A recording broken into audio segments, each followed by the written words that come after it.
I can't believe I'm saying this, but after seeing the official colors for something, Zoro could actually be related to one of the Gorosei, and if you don't want to be spoiled on Egghead, do not watch further. So first of all, to recap, this is a color spread of the Shimotsuki clan, Zoro's clan. To this day, we don't know who that red-haired character is, because Ryuma is red here. We also know that Prime Ryuma had dark hair. Now look at the official colors for Nesturo's yokai form.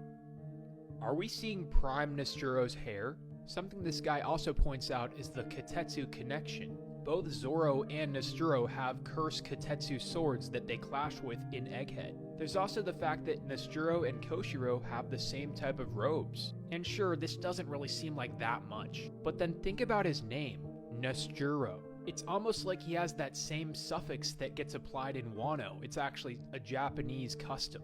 We know Shimotsukis are from Wano, so this would make sense if he still had that in his name. Something else to note here is I'm not saying all Shimotsukis are related. It's a clan, but it is possible that if he is one, he could be related to Zoro. Regardless of Zoro, him being a Shimotsuki would give him so many more layers. Honestly, it just makes him more terrifying. A Shimotsuki with a cursed supreme grade sword who sold his soul to Imu for a yokai form. It sounds scary, man. And of course, it makes the next meeting between Zoro and him that much more important.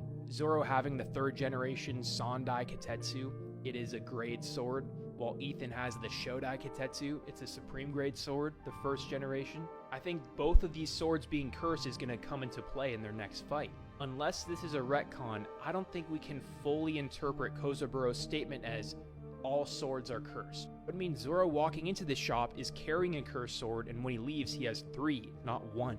Every sword has a personality, but like I've said before, I think some swords have much more aggressive personalities, so those are labeled as cursed. And that's why there's only 4 swords in One Piece that are stated to be cursed. The Katetsus and Law's sword. In order to defeat Nesturo, I think that Katetsu is going to come into play in some way, and that curse is going to be something that's a theme.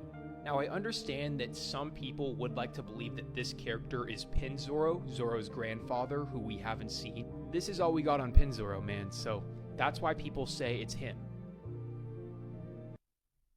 Is this really all we got? Real Bogardians recognize that jawline. Their dynamics are like mirror images of one another. You got the loud Monkey D brawler who fights with his fists, and then you got the stoic, quiet swordsman who keeps to himself. You can't tell me that Oda didn't do this on purpose. Could it be possible that Bogard and Zoro are related? I'm not calling it Nepo piece, but there is a theme that a lot of characters are related to the old gen, right? And I'm not just basing this off their mannerisms. Bogard does have a sword that kind of resembles a Wano katana, right? 10 of the 25 Shimotsukis that left Wano settled in the East Blue and made Shimotsuki Village. It's not out of the question that Oda could make one of these characters Bogard.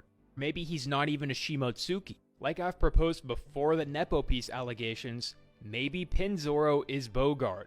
He got the status of Zoro's parents. It's never said that his grandfather is dead.